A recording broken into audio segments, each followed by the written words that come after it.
Good morning, everyone.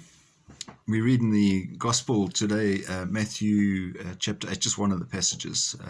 Jesus says, foxes have holes and birds have nests. The Son of Man has nowhere to rest his head.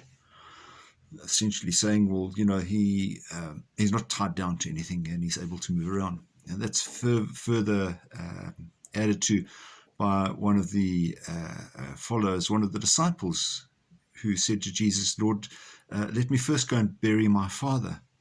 And Jesus' response was almost seems heartless. Let the dead bury their dead. And it wasn't really a dig at the disciple, because after all, he was already a follower of Jesus. He wasn't a guy who was sort of saying, I'm looking for guidance. He was already one of those people who was convinced he was following the Christian way of doing things.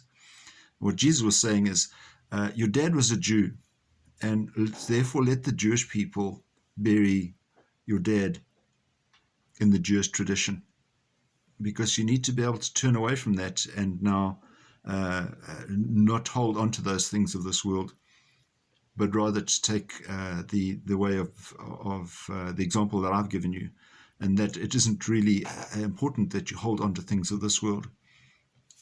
Don't attach yourself to too many things. Within the Catholic Church, we believe that having funerals, and the burial rite and so forth is important for Catholics. People sometimes say to us, why is it important to have a funeral in the church? Well, the importance that is in that is that the body that we have was baptized at the beginning of our ministry on this earth. And I do mean our ministry, because as Christians, it is a ministry.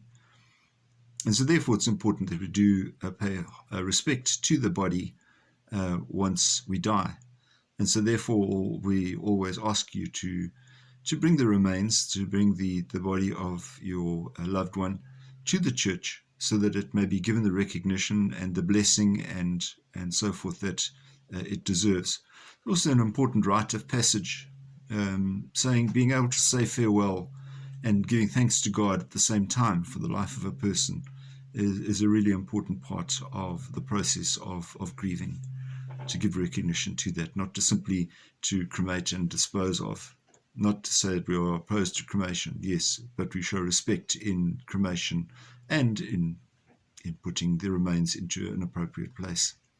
So it is a corporal work of mercy in the Catholic Church, and it's an important aspect of the journey that we have through to eternity.